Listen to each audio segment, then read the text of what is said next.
Good evening, Vancouver, and welcome back to Canucks After Dark. Well, after dark tonight, a little 10:36 p.m. start here on Monday, March 27th. And as always, joined by my co-host, Canuck Clay. How are you doing tonight, Clay? Parker, I am great. I've been waiting here for the last hour and a half. It's usually a role reversal. No, it was like 5 minutes. You are the one who man the fort. You let me rush in from bowling or in a previous life softball or roller hockey. But now I was happy to try and, kind of trick everyone in the chat. I'm not sure if it worked. So welcome. How did you do? How was your softball game tonight? Oh, we got absolutely shelled both games. I think we lost, I don't know. It was something like 20-5 and then 17-2. I don't know. Either way, there's a mercy rule if you're down by 12 after 5 innings, and we did satisfy those requirements both games, which was great because we got to get out of there a little bit early. But it was a good time. Yeah. How's overall attitude on the team? Honestly, oh, it's very positive. Oh, we're having a blast. we're having a great time. That's awesome. Good. Yeah. I'm happy for you. And as for me, things are good. Just studying. Kids are back at school. Spring break ended. Gail's back teaching. So a bit of normalcy back in the emo household. But I know we're going to talk about the Canucks a lot. I'm not sure if you consider that normal or expected, but we got a lot of time. But yeah, it's an interesting time to be a Canucks fan. But we got a whole, I guess, show to talk about that right now. Yeah, playoff dream still alive, eh? This is a 500 hockey team. 103 point. I tweeted this and I tweeted it with no context. You were asking for trouble. I know. And I do that for fun, but I intentionally tweeted no context. Canucks 16-19-2 under Rick Tocchet, 103 points percentage. 103 point pace. And then obviously I knew what was coming. And then so I had to divulge that Bruce Boudreau had a 106 point pace there. So everything's out there now. My conscience is clear. Yeah, no, and you know, everyone knew what you were doing, but there's people who can't resist, right? No, like, for sure. Oh, he doesn't realize that Bruce Boudreau actually had a higher point pace. Like, come on, Clay's smart enough. You might not realize, but he is smart enough to know that, he's stirring the pot a little bit, which is fun. Of course. You all right? I'm good. Let's talk about the Vancouver Canucks because they're still winning hockey games. They have won 3 straight since we last talked. 3-1, I believe. Lost to Vegas. They beat San Jose, Dallas, and Chicago. All 3 of which, in pretty decent fashion, especially San Jose, 7-2. I mean, San Jose really proved that the Canucks are not a bottom of the barrel hockey team. They're so bad. They're so bad. It's actually unreal. And you think about it. Remember, we were talking about could the Canucks fall all the way down to bottom 2, bottom 3, bottom 4? The Canucks now have a 20-point gap on San Jose. We were talking about these games, 3 games against Anaheim near the latter part of the season being meaningful. The Canucks have a 17-point gap on Anaheim right now. That's unreal. How does that happen? And weren't the Canucks at the bottom at their worst? They were 5th worst, right? They're only ahead of the 4 crappy teams: Anaheim, Chicago, Columbus, and San Jose. Yeah, and it was a true test of okay, are the Canucks going to drop to that level? And of course they go and fire the coach and put a new one in to get a little bump, and they have the easiest schedule here on out. I mean they're 3 points back of the Washington Capitals. The Canucks they're not in the mix, but they're not too far out of teams that you'd think would be decent, right? I mean, they're 8 points back of Calgary. Yeah. And Parker, if you don't mind, give me 30 seconds here. So Peter, absolutely. Peter, I'm not sure you caught the end of my stream last night. I didn't apologize to you, but I did say to you that I was hopeful that you took what I said in stride. Basically, Peter was very passionate in my stream last night, and someone mentioned that the Canucks are mathematically still alive, which is a true fact. But I also, my next sentence said, but it's highly improbable that they're actually going to pull it off because they got to win they got to win out, and every other team's got to be under 500.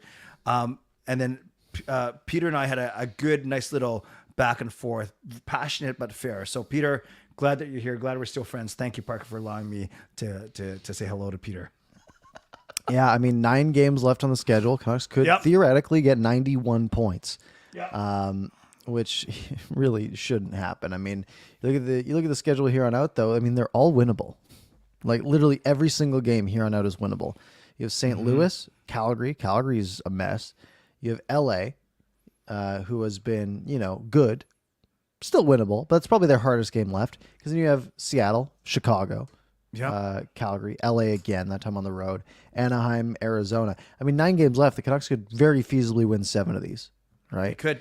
Which is, not great. And, finish with 87 points and be, a bubble team where we thought they'd be at the beginning of the year, but on the wrong side of things. Where you don't get the high draft pick. They've taken themselves basically completely out of the possibility of landing the number 1 pick because I think mathematically it would be impossible because you can only move up 10 spots. Correct. They're looking better, but is this going to carry over into next season? Who knows? And Peter, thank you for the response. By the way, did you see what happened in the chat? Coach Rob gifted 5 Canucks After Dark memberships.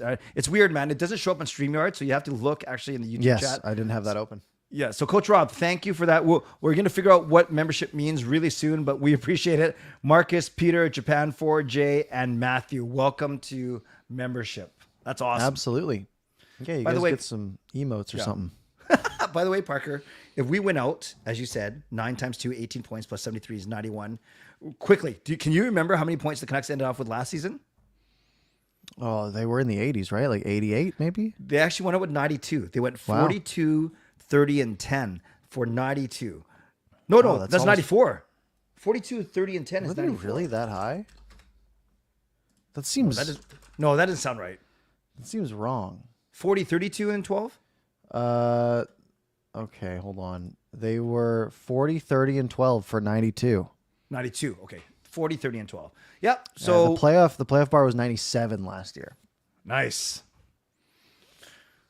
Okay. People in the chat Canucks can't do better than last year. People in the chat not feeling it. What a failure of a season pickup with all this misery to get 12th pick. Yeah, I mean, that's the thing, right? You think of all the names we've been excited about over the last, few months once it was clear the Canucks were out of it, and we kind of had the clue when they started the season 05-2. You start to look at like the draft, like the mock draft on Tankathon. Yep. And you're like, oh yeah, Braden Yeager, Andrew Cristall, David Reinbacher, like names you haven't heard before. Yes. Because we were so excited about the possibility of maybe a Connor Bedard, but consolation prizes like Fantilli, Michkov, Carlson, Will Smith, right? That top 5 looked so exciting and so interesting. And now it's like, all right, well, if they stall out now, they'll pick 10th. Parker, you just nailed it. I can't memorize. I don't know anything about prospects on a good day. So I only had 5 names memorized, the exact 5 you just mentioned. And one of them is easy because it's Will Smith. So now I got to learn at least, 5 or 10 more. Gosh. Yeah. And who knows if they even keep the first round pick. I mean, after what we've seen. So it could be, it's, they are in. You bring up a really good point though. Let's talk not in fantasy land. So you can't say trade for Connor McDavid. Like realistically, what would you be okay giving up the first round pick for? Is it a good 2-way center? Is it a top 4 D-man? Like what would you actually be okay with trading away the first round pick for? There's not a lot. Okay. It would have to be someone like 24 or under. Yep. It could not be a winger. It would have to be a center or a top 2 D-man. Top 2. Okay. I don't, I can't see. You look at the Garland trade, right? At the end of the day, it looked like Garland would be a good player, but he's at the end of the day he's a winger. Wingers don't have much value. It shouldn't take a top 10, top 12 pick to land a really good winger. If they were going to go the trade route, which I really don't think they should, unless there's really no one in the draft they like, right? And that is very feasible. Mm-hmm. You got to go young, cost-controlled defenseman.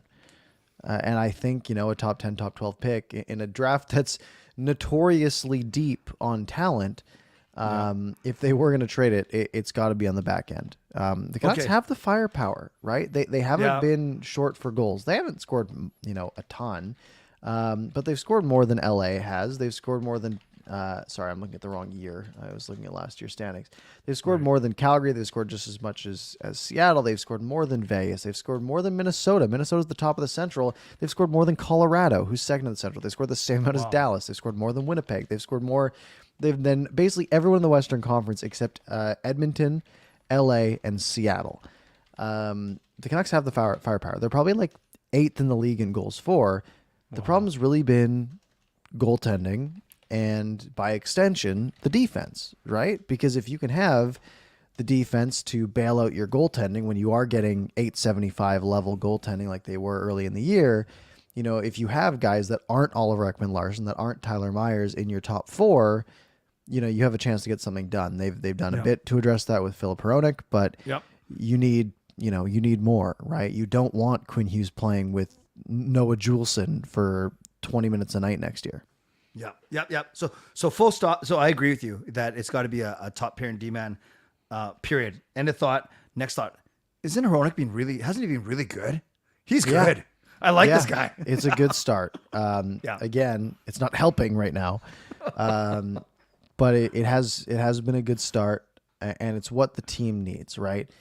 It will start the debates if the Canucks can't add on the back end of, do you play Quinn Hughes with Hronek every game for 25 minutes? Do you split them up to get a nice balance? What do you do? Which obviously we'll have to see into next season, but definitely good first impressions. Yeah, honestly, Parker, after 3 games of Hronek, and you probably know this even better because you actually play hockey on a team where you actually might have to think about who you play with. To me, it makes more sense. I'm already convinced that they got to play on a separate pairings, him and Hughes. Then you have a pretty good player on both of those pairs. Isn't that better balance? It depends on how you do it, right? Okay. If you, they're both offensive defensemen, right? And in that case, the idea to split them up makes a lot of sense, especially because Quinn Hughes is so reliable defensively. Yeah. I know, and I'm talking beer league hockey, but when I play with, one of my teammates who's very good offensively, I play back a lot, right? Because he's going up and rushing every time. But when I'm playing with someone who's very stout defensively, I will also go and rush. And then we have basically 2 lines that have an offensive presence from the back end, and that can be really valuable for a team. You just need someone good enough to hang in on both. Right. That's where the Canucks are lacking. Do they have someone who, can you play Quinn Hughes 24 minutes, Filip Hronek 22 minutes, and then can you have someone to ride shotgun with them for that 24 and 22 minutes respectively? That's the tough part. You don't want Noah Juleson hanging on for dear life for 22 minutes. You don't want Luke Shen, for example, having to play 23 minutes a night because there's no one else that can play alongside Quinn Hughes. So but then again, you put them together and now you have 38 other minutes of the night that you have to have some 2 random bodies out there together. That's where that, the idea of putting them together putting them apart makes a lot of sense. And if we acknowledge that OEL likely will not be bought out, it's always a possibility. But let's say he's back on the team. We've heard that Talkett saying that OEL wants to come back and have an impact. So if you're looking at top 4 of Hughes, Hronek, OEL, and Myers, we obviously don't want OEL and Myers together. So then if you want to split Hughes and Hronek up, then really you're looking at Hughes, Myers, OEL, Hronek. Are you fine with both of those pairings, Parker? Not really. That sounds awful. Now the thing is, maybe that turns into, Tyler Myers, next year's the last year of his deal, right? Yes. I actually don't want to. Now I'm going back on what I was going to say because I was thinking maybe you put Myers with Hronek and they do really well together. Maybe Myers is a trade piece, but it's like, okay, well they're not going to trade him out. Like hopefully the Canucks are in a spot where trading Tyler Myers isn't the play because hopefully they're in a playoff spot. Please. And the same for OEL. Obviously, I don't think he'll have any value at any point on that contract. But if it's what has to be done, sure. But you basically, I think at that point, Quinn Hughes is spending a lot of time bailing his partner out, and same with Hronek, right?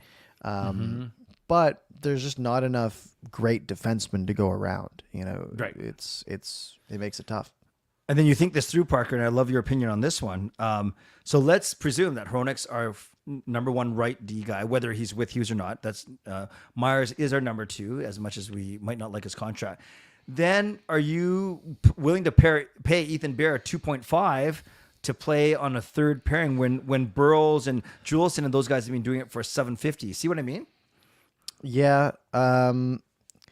That doesn't fall into the same level of paying fourth liners $3 million that Right. like, you can sort of balance that with. You know, your number 5 defenseman is worth a lot more than your number 10 forward, in my opinion. They play more. You know, when you put your fourth line out there, their job is to survive until the rest of the team's rested. You know, your 5 and 6D, they're playing too much and they're playing too important of a role. You know, giving up a goal is crucial when we're talking about games that are decided by 3-2 score lines. Yeah, it's I like Ethan Bear a lot. I think he's got a lot of value. Do I think that would be an overpay? Probably. But is it one that you can probably get away with? I would think so. Right. We'll keep going, and this is someone we're going to talk about. But Jay, we want to acknowledge your donation. Thank you, $2.20 from Jay. Let's give him some love. Hockey Ops should approach Max Sasson about doing the anthem, and yes, we will sneak peek. One of his many talents is he had to fill in and sing an anthem at a junior game recently. So, or no, I don't know how recently, but that's back pretty in good. 2019. It looks like. Yeah. Thank you, Jay. That's crazy. We appreciate it. Yes. Thank you very much, Jay. Wow. All right. We haven't got into any topics yet. We've just been bantering a bit. Do we want to talk about these last few Canucks games? Sure, we can go pretty quick, but we should go in reverse order like we like to do. So yesterday, one I did not see, Vancouver, Chicago, a 4-2 win by Vancouver against an atrocious Chicago Blackhawks team, taking the Canucks back to 500 for the first time since December? Yeah. And I know you didn't see this one really quickly. Pretty boring game. 1-1 going in the third, 8 minutes left. And then Pettersson scores 2 goals in a minute 3. One of them even strength after. I know you heard about this whole exchange. It was pretty interesting. Lucas Reichel had a monster game for Chicago. He was all over the place. And then Dakota Joshua just flattened him, Parker, in the neutral zone. And then Mackenzie Entwistle came over. Him. And Joshua was smart. I can almost picture him looking and saying, wait a sec, my guys have a 2-on-1, right? Whatever it was. Yeah. So to his credit, he didn't do anything. Bear finds Pettersson on the goal crease. Boom. And then really quickly, the power play goal, I made a point of this. It's pretty cool. All 5 skaters, touched it within 5 seconds. Miller and Hughes. Hughes shoots. Besser deflects it. It goes off of Kuzmenko. And as it's going over the line, Pettersson makes sure that he gets the goal and not Kuzi. It's that contract's going to be good for Elias Pettersson for sure. Yes. Yeah, so a 4-2 win over Chicago, nice and easy. Previously to that, they took on the Dallas Stars. Was this another game that Matt Murray was in net? It was. So he's had 3 starts, and 2 of them have been against us. Yeah, so this was the Thatcher Demko game, right? I mean, first start of the night. Yeah. You have my guys. You have Dakota Joshua with the shorty from Neil Zaman. You have Besser getting on the board. You have Rathbone getting his first of the year on a nice little jump up into the play. Yes. Again, I just saw bits and pieces of this game. So was there anything jumping out at you from that one? No, honestly, just the fact that that Dallas can't beat us. We beat them 3 times in the past 3 weeks, Parker. We have their number, and it's not like they're a bad team. They're fighting for first in the Central. So yeah.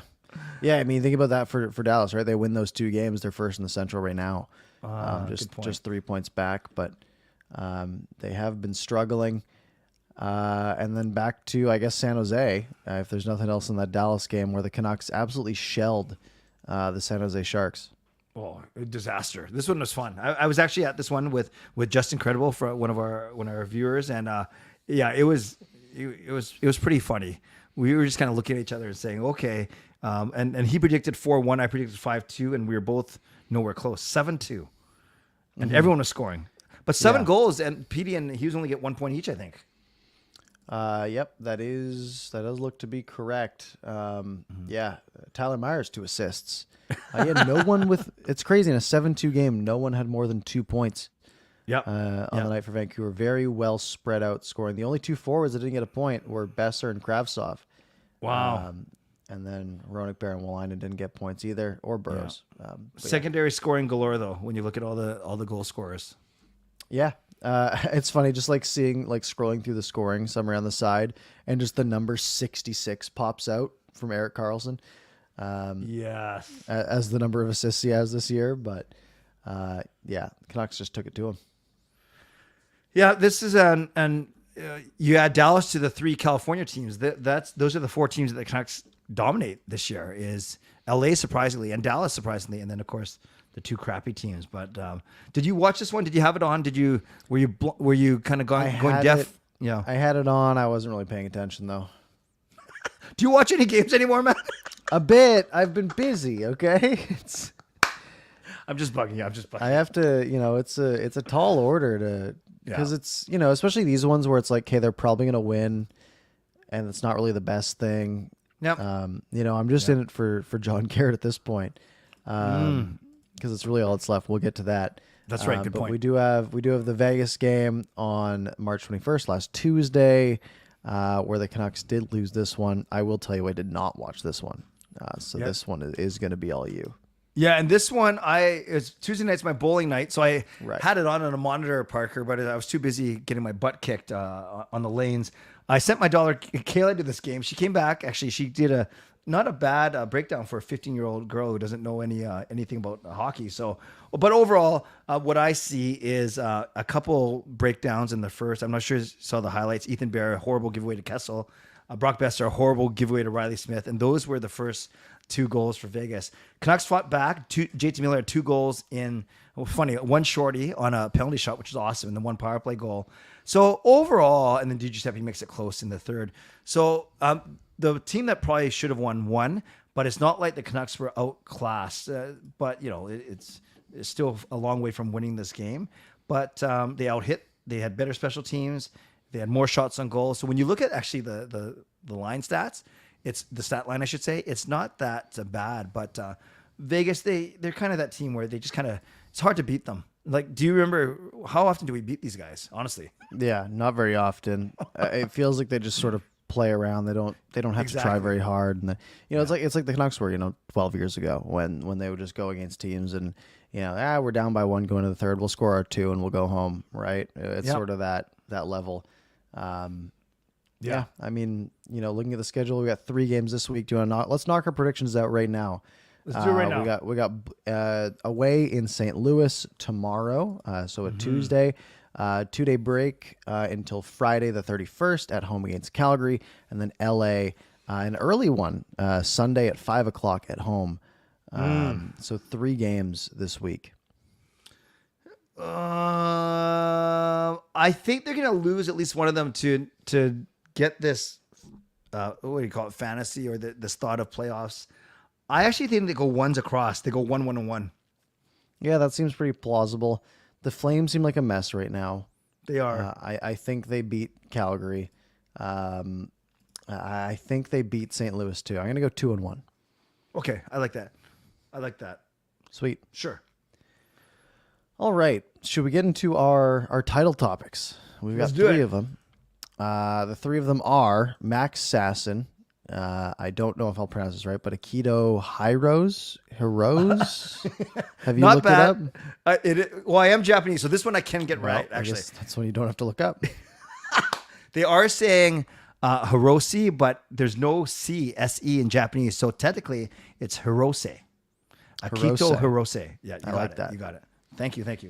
And then It's my only contribution for the whole show, man. Akito Hirose. All right. Do you know the player? No, I know nothing about a left shot D-man. That's all I know. Hey, and you Japanese. got that correct. You nailed that part. You. All right. Let's talk about Max Sasson because that's the one that's confirmed. The Vancouver Canucks signed Max Sasson, basically a college free agent. They signed him to an ELC. They are saying it's going to slide to next year. And they also signed him to an amateur tryout agreement so that he can play for Abbotsford. So he's basically jumping right to the AHL to help them on their playoff push as they have now clinched the playoffs. Undrafted, obviously, at this point, 6'1", 181 pounds. He's 22 years old, will be 23 at the start of next season. So that's something you have to keep in mind about these, like, they're freebie players, but they're already basically at the latter half of their development curve, right? Players don't usually do a big jump from 23 to 25. But they're basically free depth. And if you look at his stats, he played a bunch in the USHL and then played 2 years at Western Michigan. So last year he had 22 points in 37 games. And this year he doubled that up to 42 points in 38 games, 15 goals, 27 assists. He was a plus 20. So a big jump. Now, if we look up, sort of my solution for these is to see what other people are saying, because, I can look at this and say, great, free player. I know nothing about him other than the fact that he did really good this last year, and he's, part of Dan Milstein's agency, which seems to be, where everyone, Vancouver's sort of the spot to be. And, maybe he does project to be, a third line center in the future, maybe a fourth line center, maybe just a good AHL center. It's tough to tell with guys like these. How big is he? What did you say? 6'1", 200, I think. Did I say? Okay, so he's not tall, but he's thick. No, sorry, 6'1", 180. Okay, he's not thick at all then. Okay, 6'1". I weigh more than him. That's scary. 6'1", 180. That's bad for me. Okay, so you mentioned he over a point per game, right? The last little bit. Yeah. I said 42 and 38 this year. Okay. Yeah, it's funny. It's not even funny. It's good that you mentioned the third line center, because as much as we love your guy Nils Oman, maybe if he's our fourth line center, I think that's really good for the team. And of course, you have PD and Miller, so I don't want Dries there. I don't want Stadnicka there. And I'm not saying it's got to be him next year. Maybe it's Atu Ratu in 2 or 3 years. But you'd see there's a hole right now as our third line center. Yeah. So here's some of the scouting. Sure. And I'm taking this from the province here. Scouting report on the left shot Sasson is that he can be deployed in all situations, has a high compete level and good jump. That foot speed carries over to the neutral zone. But like many moving onto the pro game, he needs to work on being quicker in tight areas. On the power play, he's good on the flank. Don't need to really worry about power play. He's probably not playing on the power play anytime soon. Quick shot, though. Willing to work inside to get pucks around and extend plays. Said one NHL scout, quote, I think he should have played a third year in college, but overall he will project into a two-way second-line AHL center. Wow. AHL center. Oh, AHL center. Second line Yes. AHL center. Okay, sorry. Yes. So, one NHL scout, not super high on him, second line AHL center, which to me kind of sounds like a Sheldon Dries, similar level. But we'll see, right? That's the thing about these college free agents is you can go after a bunch of them, especially if you sign a few, maybe one hits, right? This guy just doubled his production over 1 year. If he does that again, then we're talking. But if he levels out around here, then he's probably, an AHL player for most of his prime, which is, fine organizationally. Maybe he gets called up. Maybe he plays 20 NHL games. Or maybe he, takes another leap forward, which is what the Canucks would hope for. All these guys, Parker, all the good college players that we've had, those were our draft picks, right? Obviously, Hughes, Besser. Was Stetcher Canucks draft pick too? Stetcher was an undrafted free agent. Oh, Stetcher was. Stetcher was the same boat here as like a Max Sasson, if I'm not mistaken. Because I think of past guys. So why I'm not particularly high on any, like McDonough's different because we drafted him, right? He wasn't a free agent. Whereas I think of, remember guys like Mark Michaelis and Josh Tevez and Brogan Rafferty and all those guys. So what was Chris Tanev? Was Chris Tanev drafted, or was he undrafted? I think he was undrafted as well. Okay, so Chris Tanev and Troy Stetcher are two good examples, I guess, for the Canucks. Yeah, and that's the thing, right? Sometimes they hit, sometimes more often than not they don't. But every once in a while you get one that continues that development curve forward, which is ideal. Mm-hmm. That's why teams go for these guys, right? Apparently more than half the league was in on Sasson because maybe there's a 10% chance he becomes an NHL depth player. that's worth it, right? It cost the team $1 million or whatever, a couple million to sign this guy. If you can get a good piece out of that, that's huge. So what's the story about him singing the national anthem? I don't know the story. Yeah. I just Googled it and saw some things, but I think that the singer either didn't make it or couldn't sing, and so he did it. good on him. That shows confidence, poise. Yes. That's Imagine- all the input I have. Imagine if it went the other way and like Marie Huey was going to sing, but then like like Philip Hronek couldn't dress, so you have an anthem. No, that would be a disaster. That would probably go worse. I would so. guess. Okay, so Max Sasson, I learned a little bit today. Thank you, Parker, from you. I don't know when my eyes are killing me, but yes, I did learn a little bit. So thank you for that. So that's the one player the Canucks did sign. He's for sure.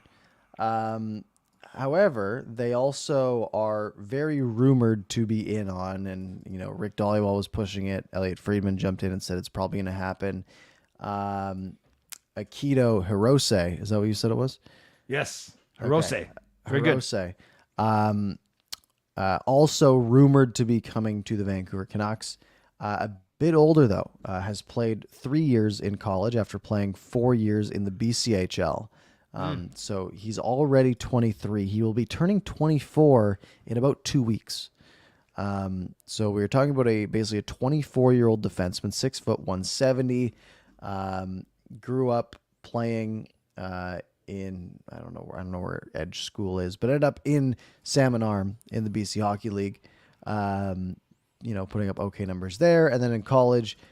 First year, 15 points in 28 games. These last 2 years, 26 and 27 points in 38 games each. So not really a big step forward. Maybe that's the thing about college, though. Sometimes the teams get worse. Seeing his plus minus, he went from 28 last year to only plus 10 this year. So maybe the team got worse. But an older defenseman, already going to be 24 going into next year. Probably not a player that's going to be a big piece in the future. But again, potentially a freebie. Yeah, this one's interesting because I'm looking at of course, I'm partial to Japanese players, so that's pretty cool. But I'm looking at the Canucks cap friendly right now, and they show on defense. I must be missing something. Like, who plays defense for? Oh, of course, because these guys aren't on Canucks. Never mind. But I'm looking at cap friendly, and they're only showing Philip Johansson, the Swede, who's right shot, Jet Wu, who's right shot, Brady Keeper, who's right shot, and then the guy's name I can't say, Kirill, that guy. Oh, yeah, I know who you're talking about. Yeah. I don't have the name in front of me, though. Yeah, he's the only left shot guy. So those are the 4 that are on cap friendly as signed, I guess, to pro contracts, right? That's why they're on cap friendly, as opposed to all the Abbotsford guys who aren't, because there's obviously more than 4 defensemen in Abbotsford right now. Yeah, I think so. And obviously, Hirose yeah. is not part of that because he has not been signed yet. Correct. Well, of course. But my point was that, according to this list, we are short. It's funny. We've always talked about we need a right shot D, but to me, this Hronek signing, well, I guess what happens with Ethan Bear really swings the pendulum for me, because now you're looking at, if Bear does sign, just to tie these two topics together, then you already have your 3 set on the right in Hronek, Myers, and Bear, and then now you're looking at who's the third behind Hughes and Oyel on the left. Is it Wolanin? Is it Rathbone? Is it someone else? And then that's what I mean. Like, this maybe signing this Hirose, maybe there's a path to him to being on this team in 2 or 3 years. But you're right, he's already 24, so. Yeah, and it's just another guy. Maybe you bring him into training camp, see what happens, right? Let him compete. JD Burke from Elite Prospects had a quote or had a tweet yesterday that says, "It's still NCAA free agency, so try to temper your expectations. But Akito Hirose was at the top, was at or near the top of our list when we put together our free agent guide, our NCAA free agent guide on Elite Prospects Ringside." Intelligent, detailed, mobile defenseman who profiles as a modern defensive defenseman. So the top of the list, at least for Elite Prospects on the NCAA front, again, doesn't mean a ton, but still can be, maybe a piece to look at. Yeah, I admit I'd never heard of Hirose. I'd never heard of Sasson. So then, but as soon as the Canucks announced the signing of Sasson, everyone's talking about, and Hirose might be next. I said, that's great. I didn't even know who Sasson was, let alone Hirose. Yeah. They're not teammates, right? No. Okay, so No, one's how are at they Western even? Michigan, one's at Minnesota State. So how are they connected? Just the fact they're college free agents, I guess. Yeah, I think that's it. Okay. Well, fine with me. Yeah. Good. Free bodies. Doesn't hurt the team. Yep. Might be a good piece to have. Yes. Cheech. Yes. This one came as a shock. I guess it shouldn't be, super surprising. But yeah, it was basically John Garrett went on Sportsnet. Was it during which game was that during?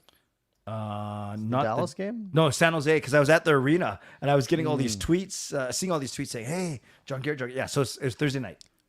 Right, and basically said, at the end of this season, he'll no longer be doing the regional color on Sportsnet Pacific, and that was sort of the whole thing, right? He'll still be doing, I think, some national broadcasts next year on the color side, but yeah, a bit of a shock to see, right? Because you don't really, you think of John and you look at all the polls that get done on like who's the better broadcasting groups. It's like, oh, at one end you've got Boston, and at the other end you've got Vancouver and some of the others. And yeah, it's the Canucks have been very lucky to have John and John, especially over the last. I mean, they've both been on Sportsnet together for how long now, right? It's got to be like 15 years, something along those lines. I don't know about Shorty, but Garrett was saying he's done it since 2002, so 21 years. Yeah, 20 years. Yeah, if the Wikipedia actually has a good page on it. So John Garrett has been the color guy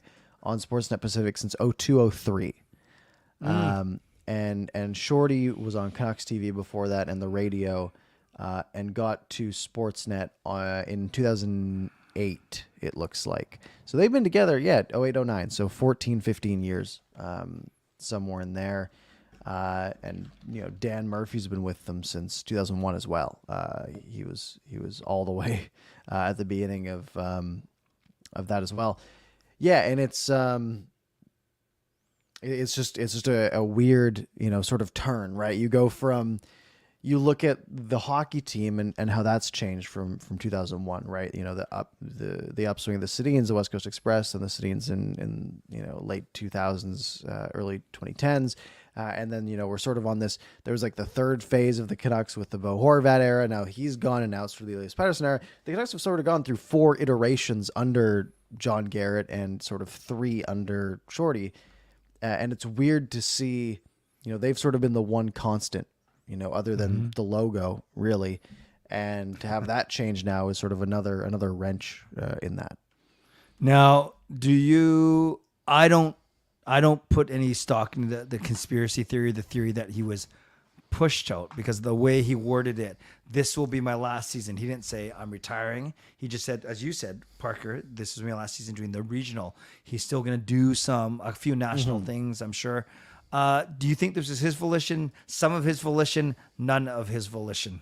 I think it was his. I don't think they would be like pushing him out to be, and like still have him do some, right? Like you think it would be like an all or nothing sort of deal. He is 71, right?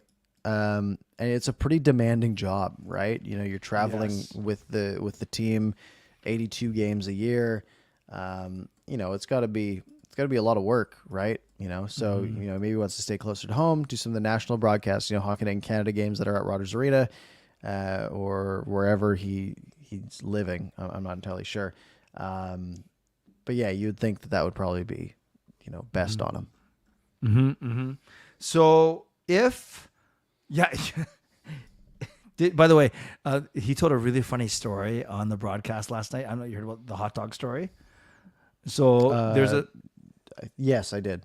Yeah. Basically, for anyone who didn't hear, as a backup goalie, his equipment manager or someone would sneak him hot dogs in a certain arena, and then he would just wolf them down. And then he didn't think he was going to ever have to play in this game. And then his goaltending partner let in a goal and just skated right off and said, "You're in." And he still had a half hot dog in his hand, so he actually stuck it in his pad and skated out there. That's amazing.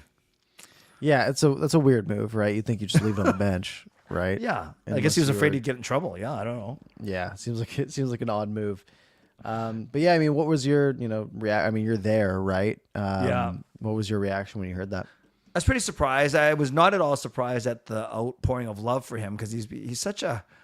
I'll talk in a second about why he's so good, but it kind of came out of nowhere. It'd be different if you'd heard rumors that the Sportsnet wanted to change, or Canucks wanted to change, or John Garrett wanted to change, but it just kind of came out of the blue. And it reminded me of when Henrik and Daniel announced before their last game, they actually gave I don't even remember this. They gave a couple weeks notice so they could do a small farewell tour. They didn't do it at the start of the season.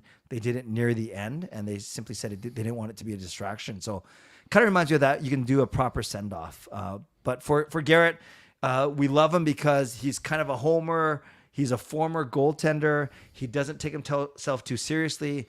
Great chemistry with Shorty. All those things. He's knowledgeable too, and he understands the market. I think that's a big thing too. So for all of those reasons, it's going to be a big void for sure. Yeah, he really fits that bill of, he's not objective, right? Like he's very Canucks focused, but he does, Canucks local games, right? He doesn't need to be super unbiased, and he's also not like unfairly biased.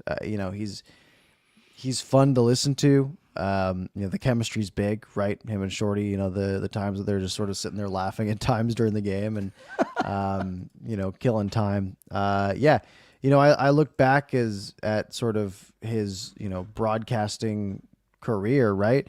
I mean, that's been most of my time watching the Canucks, right? Like 2002, 2003. That's mostly as far back as I remember, right? Because you were what, like 3 years old? 2 years old? I would have been 5 at the time. 5. Yeah, right. Like that's, it was him and Jim Hewson, and those two were, obviously fantastic together. And before that, I think it was Ryan Walter, but that didn't. I don't remember that era at all.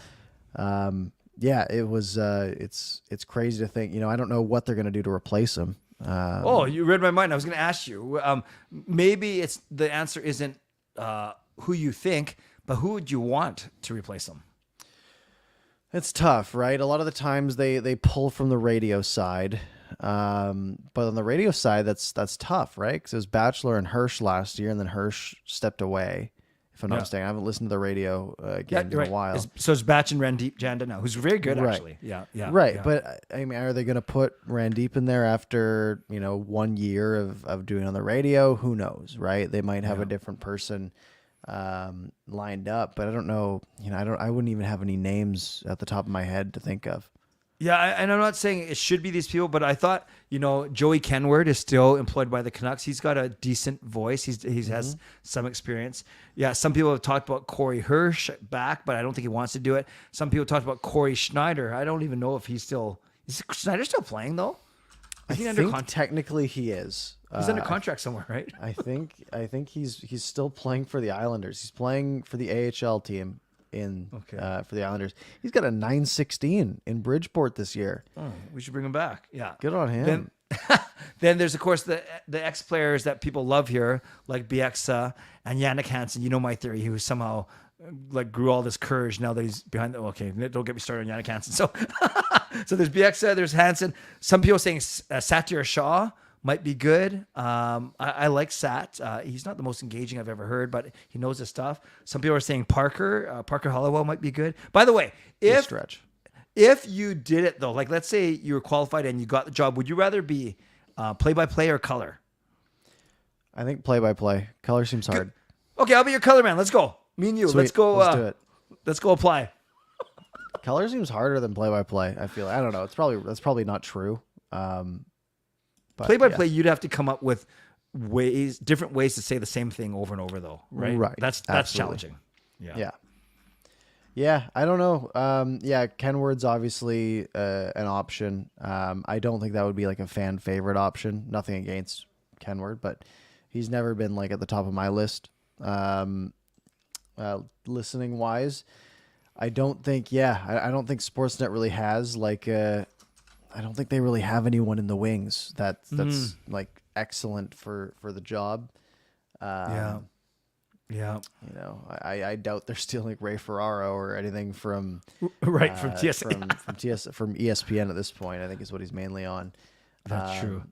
Yeah, I mean that would be like more ideal, but yeah, it's interesting. It's tough to see who that could be. Yeah. Angus, I've actually heard a couple people say, what about Bruce Boudreau? Yeah, good luck getting the Canucks to sign off on that.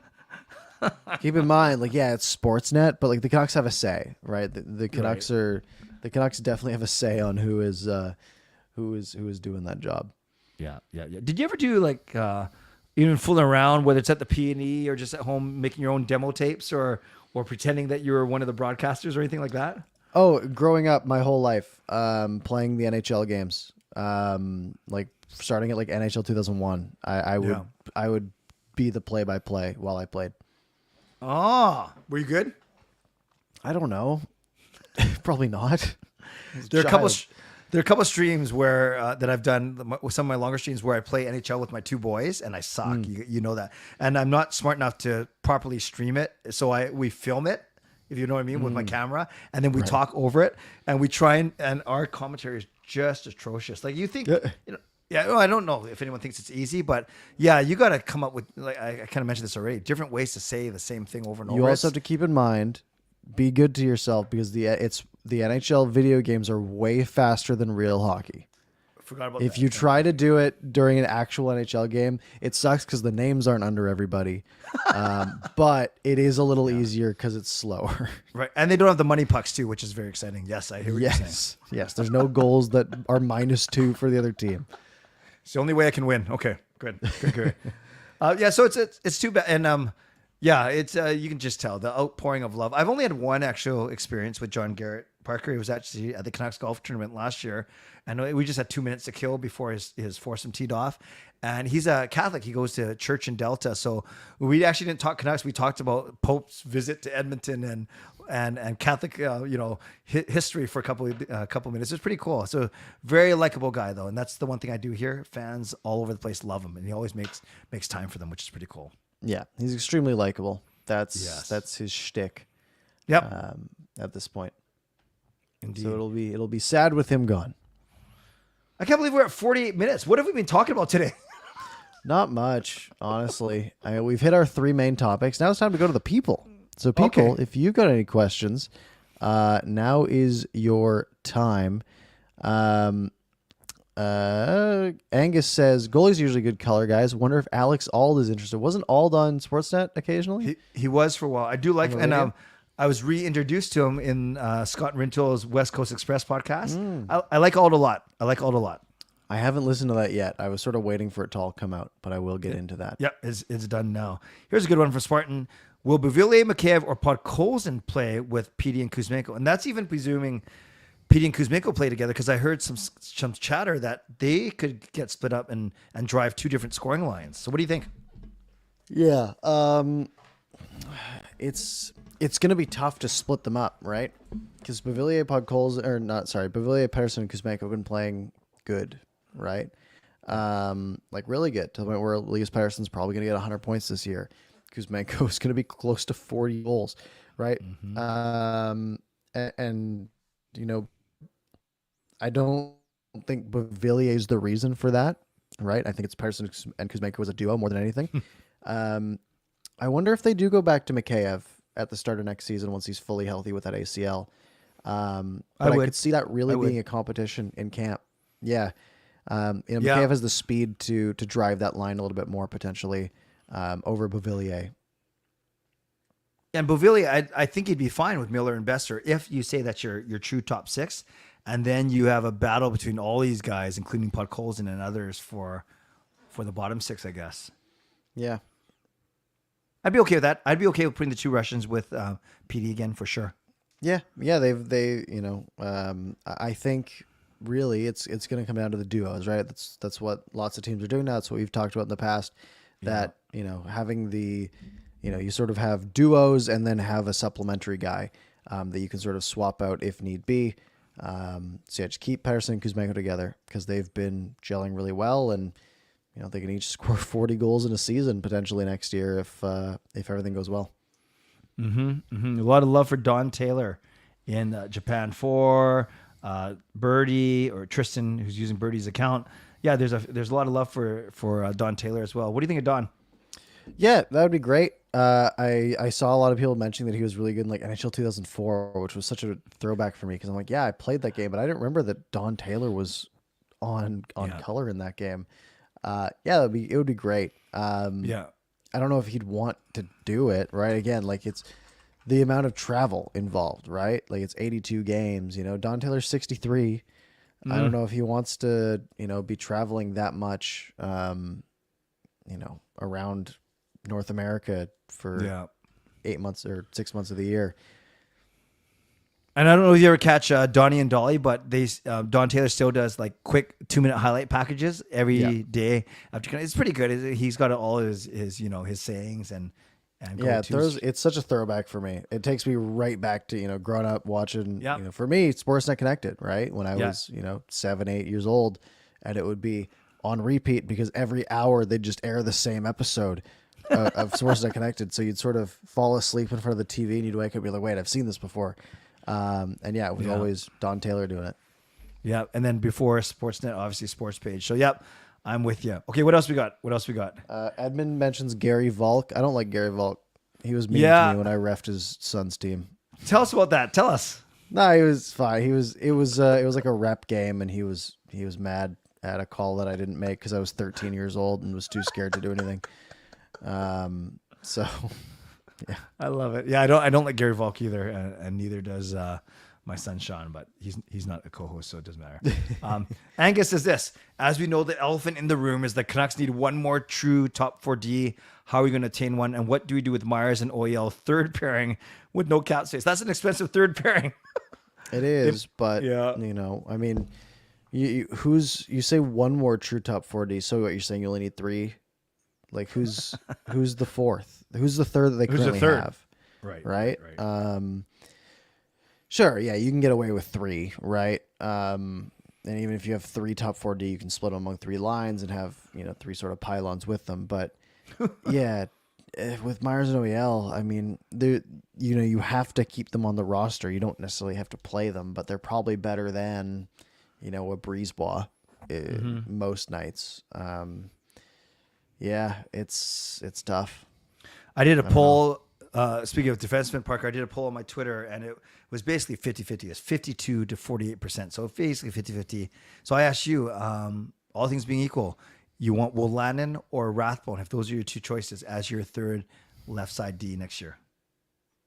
It's really tough. Rathbone's younger, Yep. and Rathbone's sort of, Rathbone's been a part of the system, right? Where the Canucks he's been a Canuck for the last, 6 years at this point. But has he done much? Not really. I mean, you look at last year, he was a point per game in the AHL, right? 40 points in 39 games. This year he had 12 points in 32 games, right? And I know he had injury issues and whatnot, but at some point, a 23-year-old defenseman, you kind of get what you get, right? Meanwhile, with Wolanin, same, offensive defenseman style, he had 55 points this year in the AHL in 49 games and has looked pretty good in his time, with the main club. I think Rathbone's, I think you'd be happy if Jack Rathbone ends up being Christian Wolanin at this point, right? If Rathbone hits at his heights, the level that Wolanin's at now, I think you'd be pretty happy. You know what's crazy? So Wolanin's 28. Yep. Rathbone is 23 as of today. Now Wolanin just turned 28.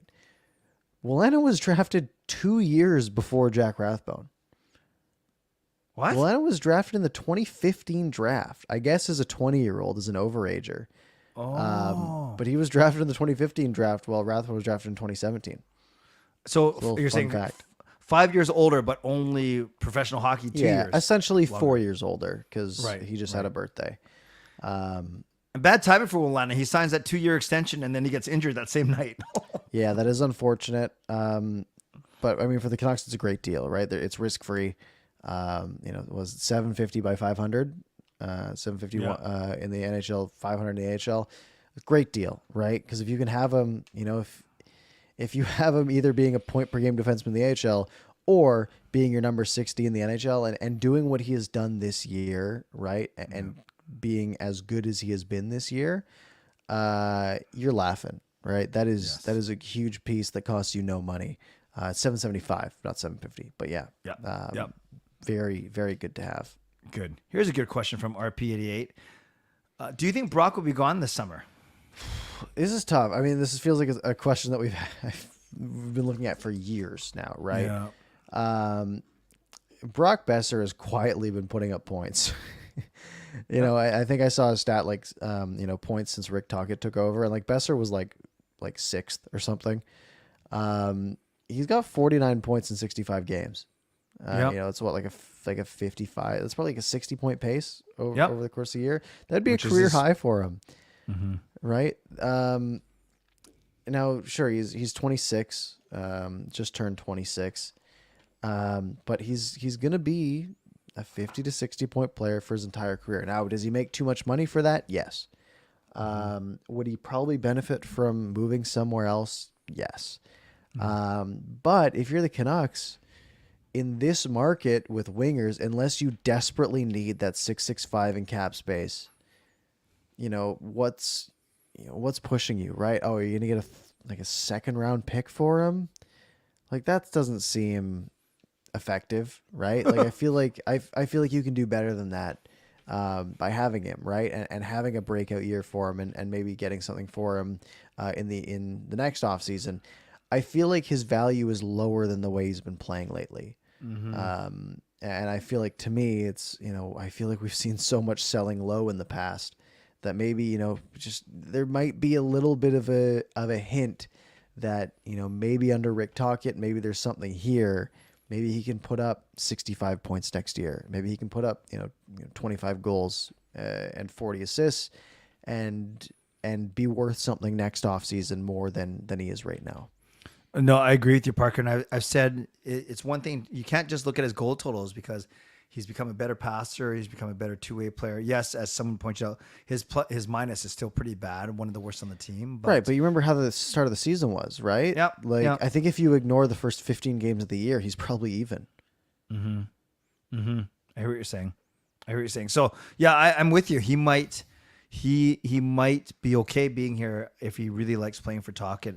And Tocchet hasn't been afraid to challenge him. One quick one, but two people have asked about it. Jet Wu, who was drafted in 2017, 2018, same year as Quinn Hughes, because it was the whole Hughes-Wu draft. But those two guys have taken different paths for sure.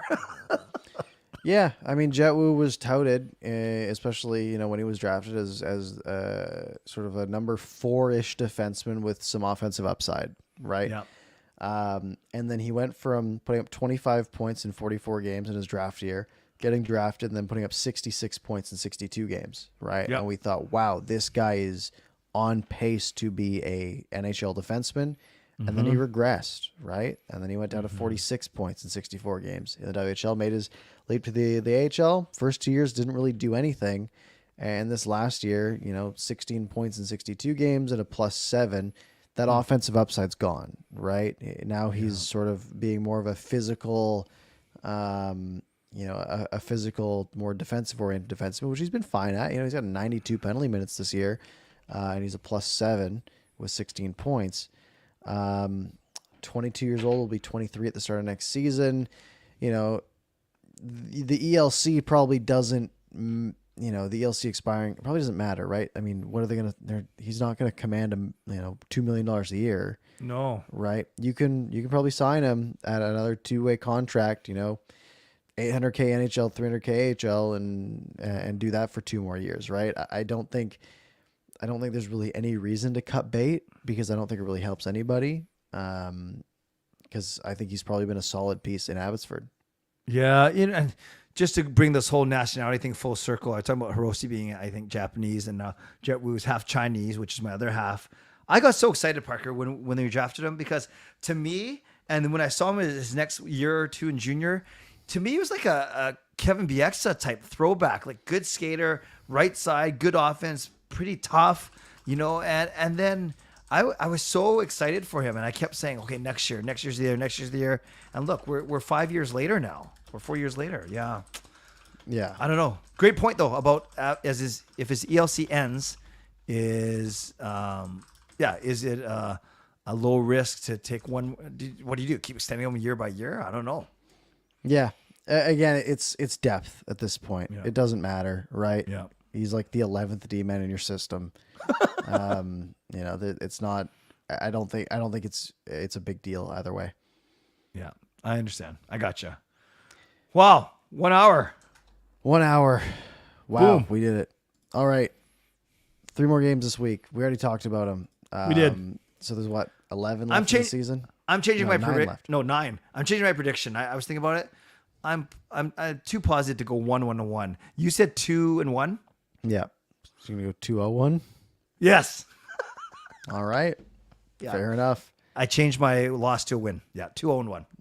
That's a big jump. Thank you. All right, Thank you. folks. If you enjoyed the show, you can feel free to rewind back to the beginning or find the rest of it on your favorite podcast platform in a matter of 15 or so minutes.